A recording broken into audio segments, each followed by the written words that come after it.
अस्सलाम वालेकुम, नमस्कार, सत श्री अकाल एंड गुड इवनिंग। मैं हूं अर्ज़ू काज़मी और आप देख रहे हैं पॉइंट ऑफ व्यू।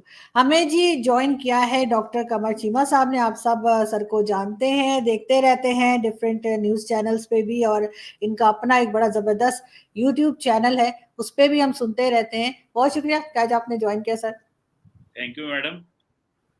और सर क्या देख रहे हैं आप आगे फ्यूचर पाकिस्तान का? क्योंकि काफ़ी लोग यहाँ पे जो आम पब्लिक है वो बहुत परेशान है, जिसके पास आपकी तरह दो पासपोर्ट नहीं है, तो उन्होंने यहीं रहना है, यहीं खाना है। तो सर क्या करें कि मतलब आईएमएफ भी पैसे नहीं दे रहा है, उन्होंने भी शर्तें लगा दी है नई नई। तो किस तरफ जाता हुआ देख रहे हैं आप पाकिस्तान को? देखिए जी, पाकिस्तान की पोटेंशियल तो बहुत है, लेकिन ये जो सियासी कंसेंसस ना होना पाकिस्तान में कि हमने किस तरफ जाना है, कौन सी राह लेनी है, ये है मसला। अब पाकिस्तान के अंदर जब एक गवर्नमेंट 5 साल पूरे नहीं करती और अफरा तफरी फैल जाती है, तो फिर क्या एक्सपेक्ट करें हम? ये जो डेमोक्रेटिक ट्रांजिशंस हैं, डेमोक्रेसी होना मेरे ख्याल से काफ़ी नहीं है, क्योंकि हमारे यहाँ पे ये समझ लिया गया है कि शायद अगर जमहूरियत होगी तो मुल्क चलेगा। नहीं, जमहूरियत का नाम मतलब ये होता है सस्टेनेबिलिटी, रिलायबिलिटी। ठीक है जी। जब डेमोक्रेसी होगी तो इसका मतलब ये है कि और उसमें सस्टेनेबिलिटी होगी, और जो पावर ट्रांजिशन है वो वो वो एज पर कॉन्स्टिट्यूशन होना चाहिए कि अगर एक गवर्नमेंट जो है वो आई है तो वो अपना टेन्योर कंप्लीट करे। अब हमारे यहाँ ये होता है कि गवर्नमेंट्स को टेन्योर पूरे नहीं करने दिए जाते, भले इमरान खान हो भले पिछले हो। अब जो टेन्योर खत पूरे नहीं करने दिए जाते, ये है वो क्राइसिस। ये है वो लोग जो जहां भी बैठे हुए हैं वो पाकिस्तान से कोई दोस्ती नहीं कर रहे, वो पाकिस्तान का कोई ख्याल नहीं कर रहे। और हमें इस चीज में तो बड़ी क्लैरिटी होनी चाहिए। हमने पूरी जिंदगी इल्जाम लगा लगा के और जी साडा अभी दुश्मन, साडा फलाना दुश्मन, साडा इंडिया दुश्मन। तो अब हमने शुरू कर दिया वो हमारा अमेरिका दुश्मन। ठीक है। और अवाम को जो है वो अब देखिए, मैंने आज ही अपने मैं की बात कर रहा था। देखिए, इस वक्त इमरान खान साहब जो है, जिनके ऊपर हमें बड़ा उम्मीद थी कि वो बड़ा काम करेंगे, और मुझे मैं ज़ाती तौर पे इमरान खान से मैं फेवर पे था उनके कि वो आए और जो बाकी दो बड़ी सियासी जमातें हैं उनके लिए एक अच्छी ऑपोजिशन करें। लेकिन इमरान खान ने सबसे पहले आते ही सबको जेलों में डाला। फिर उन्होंने एस्टैब्लिशमेंट से साजबाज की और उन्होंने कहा जी ठीक है मैं मुल्क चलाऊंगा। एस्टैब्लिशमेंट उनके लिए पूरी दुनिया से जाके पैसे मांगती थी और वो समझ रहे थे मैं मुल्क चलाऊंगा, पैसे तुम मांगो। ठीक है, और मुल्क मैं चलाऊंगा, और जेलों में भी इनको मैं और आप मिलकर डालेंगे। और आखिर में उन्होंने जो है उन्हीं के खिलाफ, एस्टैब्लिशमेंट के खिलाफ भी साजिश शुरू कर दी। तो फिर मामला तो खराब होने थे, जिनके जो इमरान खान साहब ने खुद कहा कि मैं तो एक एक जब भी हमने वोटिंग करानी होती थी पार्लियामेंट में तो हमें तो उनकी जरूरत पड़ती थी, एजेंसियों की जरूरत पड़ती थी। This is what. तो ये क्या इमरान खान साहब ने हमारे साथ धोखा किया। और जो आरजू साहबा, अभी जो इससे भी बड़ा धोखा हमारे साथ होने वाला है वो ये है कि इमरान खान जो है वो एक, मैं उसे हमेशा कहता था वो एक सेंटर राइट की पार्टी। सेंटर राइट मतलब है वो राइट विंग की पार्टी, लेकिन वो सेंटर बीच में थोड़ी सी बैलेंस बात करेगी कि जिधर जिधर पाकिस्तान की ग्लोबल नीड्स क्या है, ग्लोबल कमिटमेंट्स क्या है, हमारे मुआशरे को क्या चाहिए। इमरान खान को एक चीज का पता चला, उसने कहा मैं खैबर पख्तूनख्वा में हूँ, वहाँ मौलवी है। उसने कहा मैं पंजाब में आ गया हूँ, यहाँ पे लार्जली वो वोटर है, क्या नाम है उसका, दाएं बाजू का राइट विंग वोटर है, जिसको टीएलपी वगैरह तहरीके लबैक पाकिस्तान ने कैश इन कर लिया हुआ था। तो इमरान खान ने सोचा कि मैं क्या करूं। उन्होंने कहा मैंने तो इलेक्शन जीतना है। तो उन्होंने सब सियासी जमातों को, सब पॉलिटिकल एक्टर्स को, सब मीडिया को पीछे छोड़ दिया, और वो जो बयानियां लेके आए वो बड़ा खतरनाक है। अब इमरान खान जो है वो फार राइट की पार्टी है, he is no more centre right, he is a far right islamist party है। ये पाकिस्तान का वाहिद इस्लामिस्ट है जो बगैर दाढ़ी के है। बाकी तो कहते हैं मैं शरीयत लेके आऊंगा, वो तो उन्होंने तो अपने मैनिफेस्टो में रखा हुआ है, इसलिए अपने मैनिफेस्टो में कुछ नहीं रखा हुआ ऐसा। और वो कह रहे हैं जनाब कि मैंने, अब ये फार राइट की तरफ जा रहे हैं, जा कह रहे चले गए हैं। अब वो कहते हैं एंटी अमेरिकनिज्म करो, अब वो कहते हैं एस्टैब्लिशमेंट पैड़ी, कहते हैं जर्नैल पैड़े, कहते हैं जनाब जजेस बुरे, कहते हैं मीडिया, वो जिसको कंट्रोवर्शियल कर दे। अब अवाम का क्या था, अवाम बेचारे को तो जब आप कहते हैं कि जाएं वोट का टाइम आ गया, वो बेचारे लाइनों में लग के वोट डाले, उनको पता है इससे तब्दीली आनी, और अगर नहीं पता ये सारी तब्दीली कॉम्प्रोमाइज होती है। इमरान खान साहब भी कॉम्प्रोमाइज होके आए होते हैं, हर बंदा कॉम्प्रोमाइज हुआ है, तो तब्दीली क्या कटा दे साहब वो लोग। मैं तो पाकिस्तानी अवाम को सल्यूट पेश करता हूं जो सियासतदानों के कहने पे और पाकिस्तान के कॉन्स्टिट्यूशन के कहने पे जाके वोट डालते हैं और तब्दीली की बात करते हैं, वो कोई भी हो। लेकिन मैं लोगों को, अभी देखिए ये जो टर्न रिसेंटली बायपोल्स हुए, तो उसमें जो टर्नओवर देखें नॉर्मली इतना नहीं होता, 20 सीटें थी, चले ठीक है, लेकिन इतना बड़ा टर्नओवर रहा। So people trust the system, people wants to give a chance to the system. लेकिन ये जो चलाने वाले हैं मुल्क, इनको भी तो खुदा का खौफ करें, होश के नाखून लें, इनकी भी तो कुछ सुने कि मतलब वो लोगों की, आप क्या लोगों की इज्जत करते हैं कि लोगों को बेवकूफ बनाते हैं, जलसों में बुला लेते हैं, तकरीरें करते हैं, उनको ये करते हैं वो करते हैं और टिकटॉक के बनाते हैं। सो ये तो जो डायरेक्शन है, और अगर उससे आप उसके इसके साथ आप इकोनॉमिक आउटलुक की बात करें आरजू साहबा, तो वो तो और बड़ी खौफनाक है, क्योंकि पॉलिटिकल स्टेबिलिटी नहीं है, स्टैब्लिशमेंट कुछ करना चाहती है, सियासतदान कुछ करना चाहते हैं, और अब जुडिशरी जो है वो अपना उसने बीच में एक रखा हुआ है, और वो कभी इसकी साइड ले, कभी उसकी साइड ले, कभी उनकी भी हिस्ट्री बड़ी अजीब है, और हर जो फैसला है वो, अब प्रॉब्लम यह है कि judiciary wants to intervene into the executive and the legislator equally. ठीक है, वो अब देखे ना, वो एक मुल्क, एक 11 करोड़ का सूबा है, और आप चीफ मिनिस्टर को पिछले 1 महीने से आपने लटकाया हुआ, ठीक है जनाब, आपने उसको अब कह दिया तुम ट्रस्टी चीफ मिनिस्टर, ट्रस्टी हो, तुम्हारे ऊपर तुम सिर्फ एडमिनिस्ट्रेटर चलाओगे, है तुम कोई नहीं हो, ट्रस्टी चीफ मिनिस्टर। सो ये जो इस तरह की टर्म्स पाकिस्तान में आ रही हैं, मुझे नहीं लगता कि हम लोग मुखलिस हैं, और ये अवाम जो है, जिनको जितना बेवकूफ बनाया जा रहा है मुसलसल इतनी देर से, ठीक है, जमहूरियत के नाम पे, वो एक दिन फट पड़ेंगे, और जब वो फट पड़ेंगे तो फिर कौन पूछेगा और क्या होगा। मैडम आपने तो चले जाना है इस मुल्क से, बाकी तो पीछे हमारे जैसे जो इस धरती के सपूत हैं वो रह जाने। बिल्कुल, बिल्कुल। और अभी-अभी धरती के सपूत जो हैं वो अमेरिका और कहाँ-कहाँ से घूम कर आ रहे हैं, मैं तो इधर ही थी सर। आप भी बाकी सिलसिला। आप लेकिन सर मुझे ये बताइए कि ये जो अभी एस्टेब्लिशमेंट कह रही है या फौज कह रही है कि जी हम सॉफ्ट इंटरफेरेंस करेंगे, उसका क्या मतलब है? तो हमेशा से इंटरफेयर करते रहे सियासत में, और इन्हीं की वजह से ये हाल हुआ है। इमरान खान भी जो है एस्टेब्लिशमेंट की प्रोडक्ट हैं, सब जानते हैं इमरान खान की पार्टी को फौज ने बनाया है। तो अब ये कहना, यानी कि 4 हमारे अभी तक प्राइम मिनिस्टर जा चुके हैं, बाजवा साहब के आगे से ठकाठक ठकाठक सबने हाजिरियां लगाई और निकल गए, नवाज शरीफ से लेकर और इमरान खान तक। और अब इनका कहना है कि जी हम तो इंटरफेयर पहले का करते नहीं, और अब कह रहे हैं कि सॉफ्ट इंटरफेयर करेंगे क्योंकि रियासत खतरे में। तो रियासत खतरे में इन्हीं ने तो डाली है, आपके ख्याल से क्या सिर्फ पॉलिटिशियन का ही मतलब गर्दन पतली है कि उन्हें बोला जाए? देखिए मैं फ्रैंकली मेरा फॉर्मूला जिंदगी का डिफरेंट है। मैं कहता हूं कि अगर सियासतदानों ने जमहूरियत बचानी है, पार्लियामेंट बचानी है, ठीक है, तो भाई अपने बलबूते पे आओ, स्टैब्लिशमेंट फौज जुडिशरी की मदद ना लो।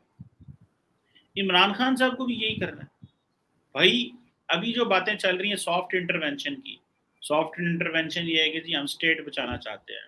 वो कि कल मैं देख रहा था एक पाकिस्तानी जर्नलिस्ट ने, कामरान खान, वो कह रहे थे मेरी डीजे एसपीआर से बात हुई है, उन्होंने कहा ऐसी कोई बात नहीं है, हम कुछ नहीं कर रहे। ठीक है जनाब, बहरहाल जो भी है, मैं सिर्फ एक चीज कहूंगा कि आप क्यों स्टैब्लिशमेंट को मौका देते हैं। भाई सियासतदानों की भी तो कुछ जिम्मेदारी है ना, कि सारा टाइम स्टैब्लिशमेंट को गालियां देनी है, जुडिशरी को गालियां देनी। भाई अपना कंसेंसस पैदा करो यार, खुद क्यों नहीं बैठते आपस में? इमरान खान साहब क्यों नहीं बैठते? क्यों कहते हैं स्टैब्लिशमेंट को इंटरवीन करे, क्यों कहते हैं जुडिशरी को इंटरवीन करे? क्वेश्चन ये है कि इमरान, ये स्टैब्लिशमेंट का कसूर है जब इमरान खान कहते हैं कि जी ठीक है फॉर्मर DGISI शुजा पाशा उनकी मदद कर रहे हैं, जहीरुल इस्लाम उनकी मदद कर रहे हैं। भाई उसको क्यों कहते हैं? आप अगर डेमोक्रेट है तो आप अच्छे बन के सामने आए ना। तो ये सिर्फ एस्टेब्लिशमेंट को कहना कि जी वो कर दी वो कर दी, आप क्या हैं? आप किस खेत की मूली है? आप क्या है? अभी आप जब हमारे यहाँ ये होता है कि जब जैसे जैसे लीडर पॉपुलर होता जाता है वो एस्टेब्लिशमेंट की छतरी से बाहर निकल जाता है। अब इमरान खान भी पॉपुलर हो गया, वो कह रहे हैं मुझे एस्टैब्लिशमेंट की इंटरवेंशन चाहिए नहीं। 10 साल 12 साल इमरान खान को इतनी लेवल प्लेइंग फील्ड मिली कि ऑपोजिशन को जेलों में डाला हुआ है और इमरान खान को प्रॉप अप कर रहे हैं, लीडर बना रहे हैं। हूं पता लग गया लीडर बनाने स्वाद भी ले लो, ठीक है। सो क्वेश्चन ये है कि आप एस्टैब्लिशमेंट को क्या कहते हैं? एस्टैब्लिशमेंट एक स्टेक होल्डर है and that is nothing. Establishment is a part of the executive. आज सारे सियासतदान इकट्ठे होकर बैठ जाएं और ये फैसला कर लें कि हमने एस्टैब्लिशमेंट का रोल नहीं चाहिए और हमने खुद पार्लियामेंट चलानी है, तो एस्टैब्लिशमेंट क्या कर लेगी? कुछ भी नहीं कर सकती। जुडिशरी क्या कर सकती है? क्वेश्चन ये है कि ये पार्लियामेंटेरियंस भी तो नहीं बैठते, इनको भी तो इल्जाम, इनका भी तो किसी वो जो कसूर में इनका भी तो हिस्सा है कि सारा कसूर उन्हीं का है या जुडिशरी का है।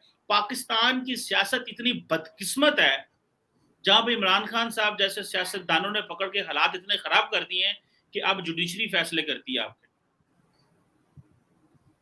कासम सूरी ने जो वर्डिक्ट दी, शहबाज शरीफ का वजीर आजम बनना, अभी ये वजीर आला बनना, ये तो जुडिशरी फैसले करती है।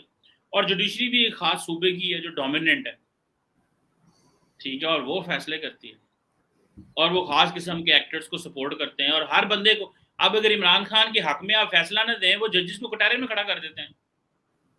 पाकिस्तान के जजेस जुडिशरी के साथ इमरान खान ने क्या नहीं किया। और मुझे तो मैं तो सारी रात सोया नहीं कि रात को 12 बजे आपने अदालत लगा ली। अब क्वेश्चन ये है, गरीब आदमी इंसाफ लेने जाता है तो उसकी तो पिटीशन नहीं लगती। और अगर ताकतवर बंदा जो है वो कहे मुझे मुझे जुडिशरी वो करें, मेरा फैसला आ गया दें, तो लोग वो इमरान खान साहब कहते हैं जाओ सुप्रीम कोर्ट के बाहर खड़े हो जाओ। वो खड़े हो जाते हैं, कहते खोलो रजिस्ट्री, सुप्रीम कोर्ट खोलो, मेरी पिटीशन लो। ये तो हालत है। ये क्या इंसाफ हो रहा है कि रात को, हफ्ते वाले दिन रात को, जुमे वाले दिन रात को आप अदारे खोल के और कह रहे हैं जनाब की सुबह जनाब समन कर दी है। बात है करने वाली, ये सब मजाक हो रहा है। हर कोई बंदा अपने इंटरेस्ट को सपोर्ट कर रहा है। एक ही हल है, सियासतदानों ने ही हल करना है। सुप्रीम नहीं। कोर्ट कहां से निकली है? सुप्रीम कोर्ट कहां से निकली है? भाई पार्लियामेंट से निकली है। फौज की ताकतें कहां से आती हैं? पार्लियामेंट से आती हैं। भाई ब्यूरोक्रेसी की ताकत कहां से आती है? पार्लियामेंट से आती है। तो जो जिसके पास एक्चुअल ताकत है वो अपनी पावर्स डेलीगेट कर दो, नहीं तुम सारे मसले हल करो। जो पावर जजेस के पास है वो किसने दी हुई है उसको? जो पावर फौज के पास है वो किसने दी हुई है? सियासतदानों ने दी हुई है। और आप कह रहे हैं हमने पावर दिया वो हमारे मसले हल कर। है अकल मत मारी ना दी, और ये माती मारी। मैडम आप जो है ना, नहीं, आप अकल की बातें सुनाए। आप, मुझे पता चला काफी समझदार। नहीं, नहीं सर, मैं बिल्कुल नहीं, आप बहुत समझदार हैं, मैं आप ही से सीख रही हूँ। लेकिन यही है ना सर कि अगर फौज की बात को ना सुना जाए और प्राइम मिनिस्टर कुछ कहने की कोशिश करे तो कान के नीचे दो जमा दिए जाते हैं, फिर वो रात को भी सनग्लासेस लगा के घूमते हैं प्राइम मिनिस्टर। आप ये खैर आप जानते होंगे ये बात। लेकिन मुझे ये बताइए कि इसका हल क्या है? आईएमएफ हमें पैसे नहीं दे रहा, हमारे पास फंड्स खत्म होते चले जा रहे हैं। आपके ख्याल से क्या होना चाहिए? जो ये जजेस हैं, चाहे ये जो हमारे एम्प्लॉयज हैं, यानी कि गवर्नमेंट एम्प्लॉयज हैं, और हमारे फौज के इदारे के पास जितना भी जमीनें हैं, जायदादें हैं, पैसा है, या ये कि उनकी सैलरीज आदि कर दी जाए, उनकी पेंशन आदि कर दी जाए, इनसे जो जमीनें इनको अलॉट की गई हैं, जो प्लॉट अलॉट किए गए हैं, वो वापस ले लिए जाए इन फौजियों से, और साथ साथ ब्यूरोक्रेट से भी, और जो गवर्नमेंट एम्प्लॉयज हैं उनसे भी, और पॉलिटिशियंस के साथ भी इसी किस्म का रवैया किया जाए, तब पाकिस्तान बच सकेगा। क्योंकि बाहर से तो कोई पैसा देने को तैयार नहीं। अब इन लोगों ने जो लूटा है इनसे ही वापस ले लिया जाए। देखिए दो चीजें हैं इसमें। एक ये है कि बेल्ट टाइटनिंग करनी चाहिए, ऑस्टेरिटी जिसे हम कहते हैं, करनी चाहिए। एक ये है जी कि जजिस जज फौजियों के प्लॉट ले लो तो मुल्क बच रहेगा। अगर तो प्लॉट लेने से मुल्क बचता है, आपके पास कोई मैथमेटिक्स है आरजू साहबा, तो ले लें। तो ये तो मैं और आप बता सकते हैं ना कि हम कितना टैक्स देते हैं। ये तो टैक्स की बारी होनी है, कहना देखें ये तो गलत बात है, टैक्स तो ना लेना प्लीज, आप मुझसे टैक्स क्यों ले रहे हैं? ठीक है, हमने फटाफट सा अपने हाथ खड़े कर लेने ने when it comes to paying taxes to the state. और दूसरा ये है कि जो आपके हुकूमती सेटअप होता है आपने उसको तो चलाना है। जो हुकूमती निज़ाम है उसको चलाना है कि नहीं चलाना। लोगों की तनख्वाहें बंद कर लेंगे, कम कर लेंगे तो क्या हो जाएगा? लोगों की पेंशन बंद करेंगे तो क्या हो जाएगा? क्या नहीं, कर लेंगे आप पेंशन में? जी जी एक बोलो। एक सेकंड सर, जैसे ये स्टील मिल में जो है रिटायर्ड फौजी लगा रखे हैं, स्टील मिल काम कोई नहीं, सालों से बंद पड़ी है, लाखों की तनख्वाह उठा रहे हैं, किस लिए? वो बंद की जाए। इसी तरह के और दूसरे इदारों में भी यही कुछ हो रहा है। आपको पता है इस वक्त स्टील मिल में कितने फौजी हैं?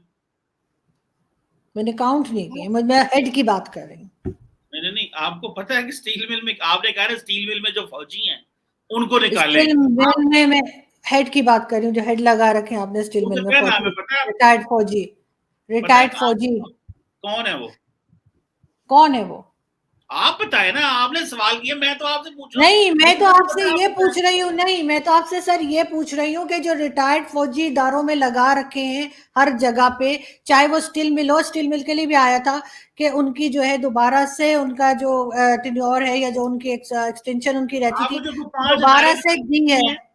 सुने, नहीं, आपके वो जो मैं सर, 5, मेरा इंटरव्यू नहीं हो रहा सर, आप नहीं आपका हो नहीं रहा नहीं है। नहीं नहीं आप नहीं, मुझसे आप, क्रॉस क्वेश्चनिंग नहीं कीजिए, वो जब आपके शो में आऊंगी तब कीजिएगा, तब मैं अच्छे से बताऊंगी। लेकिन मैं अभी ये आप नहीं कह रहा। बताइए कि अगर लेकिन आपने एक उधर सवाल किया। इन लोगों से तनख्वाहें इनकी कम करें, इनकी आधी करें, आप अपने खुद के खर्चे कम करें ना, हुकूमत भी और मैं फौज भी। सुने सही ना, सुने सही, सुने बिल्कुल बात सुने। आपने आपने एक क्वेश्चन बनाया, और उस हाँ। क्वेश्चन में आपने ये कहा कि ये जो स्टील मिल में फौजी लगे हुए हैं, ये हम्म। जो, आपसे मैं ये पूछ रहा हूँ कौन से ऐसे को 5 अदारे बताएं जहां पे फौजी लगे हुए हैं और मामला खराब, बताए ना जरा। सर बिल्कुल है सर, पीआईए में है सर, स्टील मिल में है, कई दूसरे इदारों में लगे हुए हैं, और हर जगह पे इनका होल्ड है, हर जगह पे ये रिटायर्ड फौजी क्यों हमने सिविलियन इदारों में लगा के रखे हैं? आप ये दरअसल बताइए ना। आपको सर आप बिल्कुल, तो खैर जाहिर है आपको सर, अब मैं क्या पब्लिक के आगे बोलूं, लेकिन आप ये बोले, जाहिर है आप उन्हें वो फेवर आपने करते बिल्कुल, हैं, आपका आप फेवर कर रहे हैं। लेकिन मैं सिर्फ ये कह रही हूँ कि अगर अपने खर्चे इस तरह से बढ़ाएंगे और इन रिटायर्ड फौजियों को उठा के, जो रिटायर्ड जनरल और ये सब है, इनको उठा उठा के जगह जगह पे ये हमारे लगे होंगे, तो फिर कैसे काम चलेगा? दरअसल आप जो कहना चाह रही हैं आपको वो कहना नहीं आ रहा, वो मैं कह देता हूँ। जो आप कहना चाह रही हैं, एक होता है कि criticism for the sake of improvement, एक होता है criticism for the sake of the criticism. मैं आपको बता देता हूं आप कहना क्या चाहती हैं। आप कहना ये चाहती हैं कि वो पब्लिक एंटरप्राइजेस जो वाइट एलिफेंट हैं, जो रिसोर्सेज जनरेट नहीं कर रहे, और जो गवर्नमेंट के पैसे के ऊपर बैठी हुई हैं, जो गवर्नमेंट का पैसा खा रहे हैं, उनको बेच दिया जाए, या उनको वो प्रॉफिट मेकिंग इंस्टीट्यूशन बनाया जाए। जैसे कि फॉर एग्जाम्पल इंडिया में उन्होंने वो कर दी, एयरलाइन जो था वो बेच दी। उन्होंने कहा जी स्टेट का काम नहीं है अदारे चलाना, ठीक है, इंडिया में उन्होंने बेची ना अभी रिसेंटली। अब मुझे ये बताएं, स्टील मिल हो, रेलवेज हो, पीआईए हो, और बहुत से ऐसे अदारे हैं जिनके, जो प्रॉफिट मेकिंग इंस्टीट्यूशंस नहीं है, ये अदारे प्रॉफिट नहीं बना रहे। जो सबसे बड़ा जो बजट जाता है, पैसा जाता है, वो स्टेट के अदारे जो प्रॉफिट नहीं बनाते, जिसको गवर्नमेंट सब्सिडी देती है, ताकि उसमें जो हजारों लोग एम्प्लॉयज हैं, वो लोग, उनको तनख्वाहें मिलती रहे। उसमें रेलवे भी है। अब रेलवे क्या प्रॉफिट मेकिंग इंस्टीट्यूशन है? नहीं भाई, रेलवे प्रॉफिट मेकिंग नहीं है, लेकिन उसको कोई प्राइवेटाइज नहीं करने को तैयार। सो क्वेश्चन ये आ जाता है, आप फौजियों के इदारों की बात कर रहे हैं, क्योंकि आप बार बार फौजी कह रही हैं, फौजी तो कहें, बिल्कुल कहना चाहिए, क्वेश्चन करना चाहिए। मेरे बारे में आप कह रही थी कि पता नहीं मैं खुल के नहीं, आप जो मर्जी खुल के बोले, you have a right, you have a choice to speak whatever you want to speak. मैं उसमें, मुझे ना तो मुझे बात करते हुए शर्म आती है, ना मुझे, मैं चाहता हूं कि हर चीज कहें, लेकिन आर्गूमेंट से कहें, जज्बात से ना नहीं कहें। जब सर, आपके मैंने पास ये नहीं आर्गूमेंट कहा कि है, प्राइवेटाइज कर दें, मैं ये कह ही नहीं रही कि प्राइवेटाइज कर दें, मैं कह रही हूँ ये जो रिटायर्ड जनरल्स डिफरेंट इंस्टीट्यूशन में बैठे हुए हैं, रिटायर होने के बाद घर नहीं बैठते, एक, सिविलियन इदारों मेरे में को पांच लाखों की नाम तनख्वाहें बताने, लेते आपको हैं, नाम नहीं बताया चाहे वो जाता है। आसिम सलीम बाजवा हो, जो कि आपने चेयरमैन लगा दिया था सी पैक का, चाहे वो स्टील मिल में जो आपने हेड लगाया है वो हो, या और दूसरे कई हैं, तो उनको मैं कह रही हूँ कि इन सारे बाबों को घर भेजिए और उधर किसी सिविलियन को लगाइए, तनख्वाहें आधी कीजिए, अपना खर्चा कम करें, मतलब अच्छा वो एक, हमारा हिसाब वो है, आमदनी अठन्नी खर्चा रुपया, अच्छा पाकिस्तान के ये बताएं, अंदर ही पैसों को ये रोका बताएं, जाएगा। मैं कुछ नहीं ये बता रही। बताएं, ये बताइएगा जो रेलवे है, रेलवे, उसका हेड कोई फौजी है कि सिविलियन है? देखिए, रेलवे को तो इस वक्त तो मिनिस्टर ही चला रहे ना, जो इनके हैं, पीएमएल एन के। सुने सुने सुने, अब मुझे ये बताएं, क्या रेलवे प्रॉफिट में? क्वेश्चन ये, आप वो जो बात कर रही है ना मैडम, आप बात कर रही है बायसनेस है। करें जरूर, तनकीद करें, मैं भी तो तनकीद कर रहा हूं। मैं हर उस शख्स पे तनकीद करूंगा जो जिसके ऊपर तनकीद बनती है, और कंस्ट्रक्टिव क्रिटिसिज्म। ये नहीं है कि लो जी आपने फौजी बिठा दिए, भाई फौजी भी तो सिस्टम का हिस्सा है। ये इंडिया में एक जो स्कीम आई है अग्निपथ, वो क्या है भला?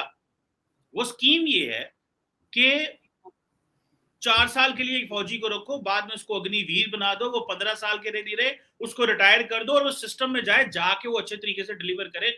वो एक डिसिप्लिन मैन पावर है आपके पास, डिसिप्लिन मैन पावर है ना। आप ये तो नहीं कहेंगी कि वो लो जी फौजी बिठाते। सो डिसिप्लिन मैन पावर है। फौजी जो है, बहुत सारी जगहों पे वो ज्यादती भी हो जाती है, बिल्कुल सही बात है, और बहुत सारी जगहों पे ये है कि दे आर वर्किंग। आपका जब अप्रेंटिस फेल होता है तो वो काम कर रहे हैं।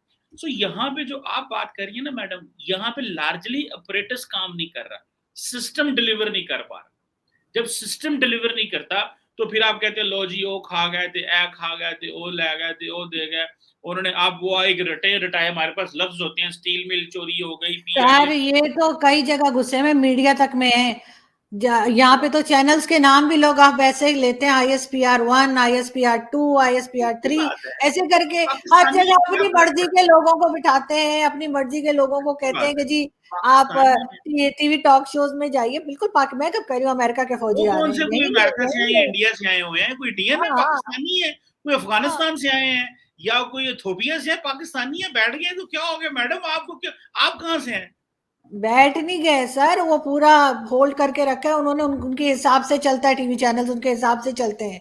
ये मैं कह रही हूँ, बैठना तो कोई नहीं, बाकी डिफेंस के अलावा हर चीज पे बात करते हैं, सिर्फ डिफेंस पे बात नहीं करते क्योंकि वहां उनकी समझ ही कुछ नहीं आती उनको। मैं सर रौला और मसला पता क्या है जैसे मैडम? कि मेरे और आप आपके एक दोस्त है, और उन्होंने कहा कि पता नहीं इन्हें ब्रिगेडियर बन के क्या हो जाता है। उससे पहले पहले हमारे फौजी बहुत अच्छे हैं, ब्रिगेडियर बनने के बाद कुछ हो जाते हैं, वो कह नहीं पाए कि क्या हो जाते हैं, लेकिन खैर कुछ हो जाता है हमारे फौजियों को। मगर दरअसल खैर बात बहुत बात, अच्छी चल रही थी, बात बहुत अच्छी चल रही थी, लेकिन आपकी वो जो खास किस्म की एक बायसनेस है ना, उसने डिस्कशन का जो रुख है मोड़ दिया। मैं तो हाँ कहता बिल्कुल। हूँ, मैं तो नहीं देखिए, आप तनकीद सर, जरूर यू करें। टर्न मारिए, इमरान खान के फैन होंगे आप, यू टर्न मारिए और दोबारा से सर IMF पे आ जाते हैं। मुझे ये बताइए ना, आपके क्या हल न्यूटन हल क्या है सर बड़ी अब सी इसका? बात कर रहे थे, आपने ये कह दिया वो स्टील, आपको ये भी नहीं पता कि कितने इदारों में फौजी लगे हुए हैं। नहीं अब नहीं, आपने मुझे मैं लिस्ट सुने नहीं, लिस्ट सुने आपको चाहिए, सुने, आपको लिस्ट अब चाहिए, आपको आपको ये फुल कहना लिस्ट है, चाहिए। आप मुझे बुलाइए, मैं आपको फुल लिस्ट दूंगी, आपके शो में बताऊंगी, सुने अपने सुने शो सुने में आपका सुने इंटरव्यू हो रहा है सर, मेरा नहीं हो सुने, रहा। आप जब ये शो बंद होता है, आप रिसर्च करें, चेक करें और अपने पास लिख के रख लें। मैं अगली दफा आपसे पूछ सकता हूँ कि जो आपने ये ओ, जो बात की है, ये जो आपने बात की है कि कितने जगह पे मैंने फौजी लगे स्टील हैं, मिल का आज कहा ये था, मुझे और मुझे ये मैंने 200%। आपको सुने तो सही ना, अब सुने तो सही ना, सीखा। आप मुझसे सवाल कर रही है ना, आप तो नहीं है, बोला आपका शो है ना, मैंने जवाब दे रहा है। अब आपने, आपको मैंने कह दिया है, अब ये शो खत्म होता है, आपने ये करना है कि आपने लिख लिया, मैं देख रहा था, आपने चेक करना है, क्योंकि आप जब तनकीद करें तो उसके पास डाटा भी होना चाहिए, उसके पास इंफॉर्मेशन भी होनी चाहिए। ये नहीं कुछ कि नहीं सिर्फ लिखा। सुना के उधर वो टीवी पे हाँ बैठ के किसी ने कह दिया, सुन लिया और कहा जी चलो कि मैं भी कह दूं कमर सीमा आया टीवी पे, आपने शो। बिल्कुल तनकीद करें, क्यों ना करें, मैं खुद तनकीद करता हूँ। मैं अभी पिछले जो 15 मिनट पहले क्या तनकीद ही तो कर रहा था, और क्या कर रहा था। लेकिन ये लेकिन कि सर आप पॉलिटिशियंस पे कर रहे थे ना, फौजियों पे भी तो कीजिए। मेरी एक सिंपल सी बात है, मैं तो सिंपल सा मेरा फॉर्मूला है, मैं उस फॉर्मूले पे यकीन रखता हूँ, किसी को अच्छा लगता है कि नहीं लगता। भाई एक है मेरी स्पेस, मैंने आपको तनकीद कर दी है, और उससे उससे ज्यादा और क्या तनकीद करूं? भाई अच्छा मुझे, पार्लियामेंट, सुन ले बात, फिर दोबारा आखिरी करो, फिर आगे चलते हैं। पार्लियामेंट ने पावर दी जुडिशरी को, और पार्लियामेंट ने पावर दी स्टैब्लिशमेंट को और फौज को। हम्म, तो अगर पार्लियामेंट के मसले स्टैब्लिशमेंट और जुडिशरी हल कर रहा है, तो कसूर किसका है? भाई कसूर किसका है? भाई पावर निकली कहां से? भाई पावर तो पार्लियामेंट से निकलती है, और आप कहते हैं कि फौजी इंटरवीन करते हैं। नहीं, ये क्वेश्चन है एक बहुत बड़ा। भाई पावर कहां से निकलती है? पावर, जो ताकत का सरचश्मा है वो तो अवाम है ना, और अवाम के नुमाइंदे पार्लियामेंट में बैठे हैं। आप उन पे नहीं बात करते जो लॉट की लाट चोर और करप्ट है। भाई इमरान खान को क्या हक है कि वो जो है वो स्टैब्लिशमेंट के साथ बैठ के पाकिस्तान की सियासत करे? उसके ऊपर बात करें ना। भाई उनको कहीं आप अपना काम करें, हमें अपना काम करने दें। आपको पैसे नहीं सऊदी अरब से मिलते, आप लेके आर्मी चीफ चले जाते हैं कि यार मेरी मदद कराओ। किस तरीके, ये कौन सी पॉलिटिक्स है? आपने 2018 का इलेक्शन लड़ना, आपने कहना मेरी मदद करें, ये पॉलिटिक्स नहीं है। जो ताकत का सर चश्मा अवाम है, उनको फैसला करना है, दे शुड टेक डिसीजंस। आप जैसे मुहिब वतन पाकिस्तानी जो है, उन्होंने रखा सवाल रखा होता है, एक दो वो देखे ना, वो दायरे में फौजी बैठे हों, भाई फौजी तो बैठे हैं वो लेकिन सर ये भी तो देखिए ना कि जब कोविड आया था तो उस वक्त जनरल अफजल थे, चले मैं नाम भी बता देती हूँ, याद आ गया मुझे उसका। जनरल अफजल थे और उन्होंने कहा जी एक एक पेशेंट पे 25 लाख लगे हैं। उसके बाद से ना किसी ने उनसे पूछा ना सवाल किया कि वो पैसा कहाँ गया। कोविड तक में हमारे यहाँ चोरी की गई है और किसी सिविलियन ने नहीं की है। उसके साथ साथ आसिम सलीम बाजवा, किधर है आसिम सलीम बाजवा? इतनी सारी फ्रेंचाइज, आप तो अमेरिका गए थे, आप तो पापा जॉन्स पिज्जा भी खाते रहे, तो वो कहाँ से आई? किसी ने नहीं पूछा, पूछा भी गया तो जो भी जवाब दिया कहा बस ठीक है करके बात खत्म। अगर कोई सिविलियन गलत करता है उसको सजा जरूर होनी चाहिए, जरूर बोलना चाहिए, लेकिन अगर कोई इदारे में से कोई गलत करता है तो उसे भी कहना चाहिए। लेकिन मैं सर, लास्ट में आपको सर ये जरूर चले पूछना अब चाहूंगी सर, सवाल मैं इसी को मैं आपको एक अच्छे तरीके से सवाल बताता हूँ। जो आपने जनरल अफजल की बात की, बिल्कुल सही बात की आप। आए जरा बात करें इमरान खान साहब पे। इमरान खान साहब के पास जब मौका आया, आईएमएफ ने ये कहा कि जो आपको कोविड फंड मिला था उसकी जरा हमें तफसीलात दें। तो आईएमएफ के कहने के ऊपर कुछ 40 अरब की खुर्द-बुर्द कोविड फंड पे। सुनिएगा, तो जो जनरल अफजल थे, या जो हेड थे बेसिकली उसके इराक के, क्या उसको बोलते हैं, अर्थक्वेक रिहैबिलिटेशन अथॉरिटी है उसका, मुझे एग्जैक्ट नाम भूल गया, जिसके हेड थे, वो किसके नीचे काम करता है? He works directly under the PM office. He works directly under the PM office के नीचे काम करते हैं। तो पीएम ने क्यों नहीं पूछा भाई? सिविलियन ऑपरेटर्स ऊपर क्यों नहीं पूछा? पूछना किसने है? अरे वो पूछता है तो आप लोग उसके कान अरे के वो नीचे दूध पूछना जमा नहीं देते है। हैं। अरे जिसकी बात कर रही है, अरे इसके ऊपर आए। मैं कहता हूं जो जहां जो ताकत का सर चश्मा है, मेरे नीचे एक मुलाजम है, मैं उसको कहूं ओए तुमने ये क्यों किया, और भाई मुझसे पूछो, मैं जिम्मेदार हूं उसका, क्योंकि अगर उसने कुछ गलत किया मुझसे पूछा जाए ना, because I pay him, he works for me. आप कह रही हैं कि नहीं, उसको भाई उसको क्यों तनकीद कर रहे हो? उसको हेड को पूछो, इसको रिमूव करो, इसको सजाएं दो, इस पे केस चलाओ। फिर क्या होता है? फिर वो कहेंगे जी हमारी जमहूरियत खतरे है। भाई करो ना, आओ करो फैसला। आओ इमरान खान साहब, आओ नवाज शरीफ साहब। नवाज शरीफ साहब जो क्यों जनरल मुशर्रफ को सजा नहीं दे सके थे? भाई क्यों नहीं सजा दे सके थे?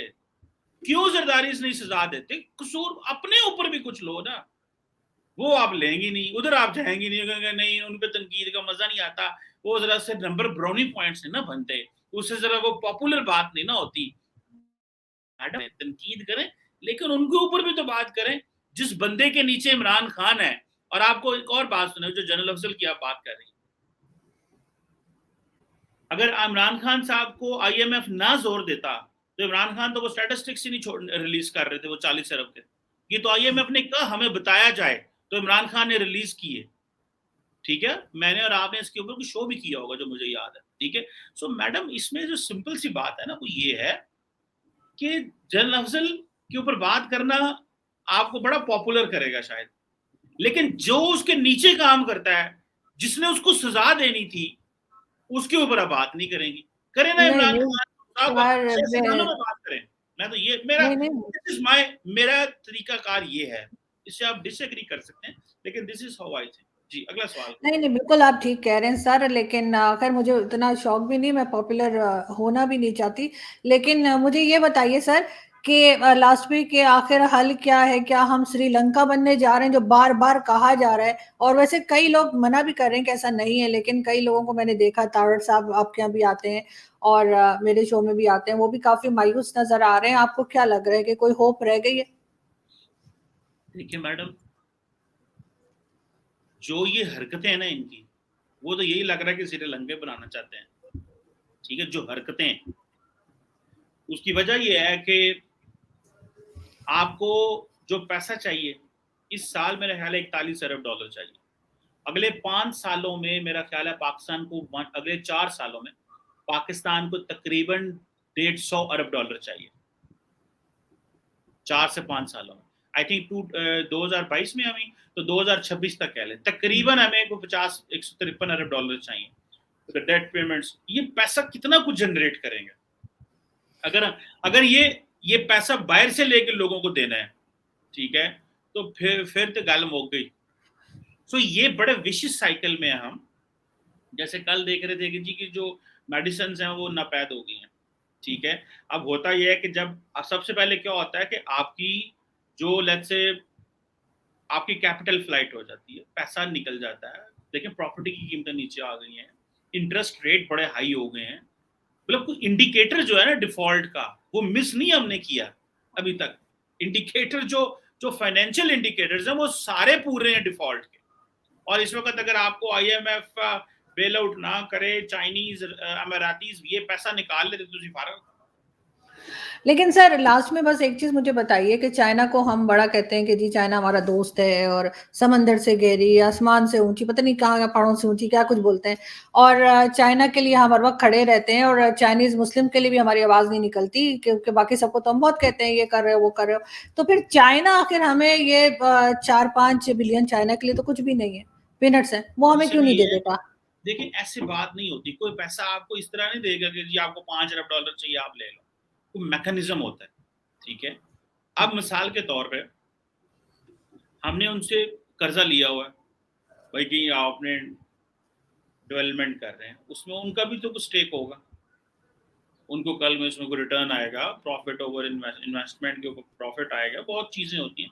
सो ये तो कोई नहीं आपको जी आप ये तो असूलों के खिलाफ है ना। ये 75 साल हमने इसी तो किया हुआ, अरबियों से पैसा ले लेके मुल्क चलाया, और हम ये कह रहे हैं कि जनाब वाह जी वाह, मतलब जो है ना हमारे बड़े। तो चाइनीज भी आपको पैसा देंगे, लेकिन you have to show them something. देखिए आपको यहाँ पे तो बाप की विरासत से तब पैसा मिलता है अगर उस बाप के पास कुछ हो तो। भाई सिंपल सी बात है, आपको nobody is going to give you for the free, simple सी बात है। इंसान को विरासत से भी पैसा तब मिलता है अगर कोई विरासत होगी तो मिलेगी ना। सो यहाँ पे जो चीजें हैं, हमें पोटेंशियल बड़ी है, मरवा देंगे ये जो लड़ाइयां लड़ रहे हैं। आज भी ये बैठ जाए ना, इकोनॉमिक चार्टर कर लें, जो कि पाकिस्तान के लिए जरूरी 10 साल, मैं तो कहता हूँ पाकिस्तान के लिए 10 साल की हुकूमत बैठ जाए। ये इमरान खान को वजीर आजम बना दें, फिर उसको वजीर आजम बना दें, फिर उसको वजीर आजम बना दें, एक को सदर बना दें, ये बारियां लगा लें खुदा के लिए, तो 10 साल लगा लो, ताकि इकोनॉमिक पोलिटिकल स्टेबिलिटी तरह ना लड़ाई होगी। भाई हम पूछेंगे हाँ भाई कारोबार करो, काम करो, क्या किया। लेकिन अब क्योंकि इमरान खान ने ये फैसला कर लिया ताकत मुझे नहीं मिलेगी तो मैं छोड़ूंगा नहीं, ठीक है। आप इमरान खान के पीछे पड़ी हुई हैं। इमरान खान जो है वो कह रहा है मैं आवाम को खिदमत करना चाहता हूँ, ठीक है। तो ये देख लें अब ये किधर जाता है, लेकिन थिंग्स आर नॉट गुड। मुझे मतलब मेरी तो ये लग रहा है इंडिकेटर हमने कोई नहीं मिस किया हुआ, उसका डिफॉल्ट इंडिकेटर सारे पूरे। अब हम कितना को हौसला रखते हैं कि ये पैसा हम ले सकते हैं, कर सकते हैं, ये बात की बात। बिल्कुल आप ठीक कह रहे हैं, लेकिन खैर हम यही दुआ करेंगे कि कुछ ना कुछ बेहतरी आ जाए, और चाहे ये सिविलियन गवर्नमेंट हो, चाहे फौज हो, एस्टेब्लिशमेंट हो, जो भी, ये मिलजुल कर जो है किसी तरीके से पाकिस्तान को बचाएं, वरना फिर वही बात, फिर आप नाराज हो जाएंगे। लेकिन मैं फिर भी कहूंगी कि कॉर्नर के प्लॉट और डीएचए और ये सब कुछ कैसे बनाएंगे। बहुत शुक्रिया सर कि आज आपने ज्वाइन किया। Thank you so much.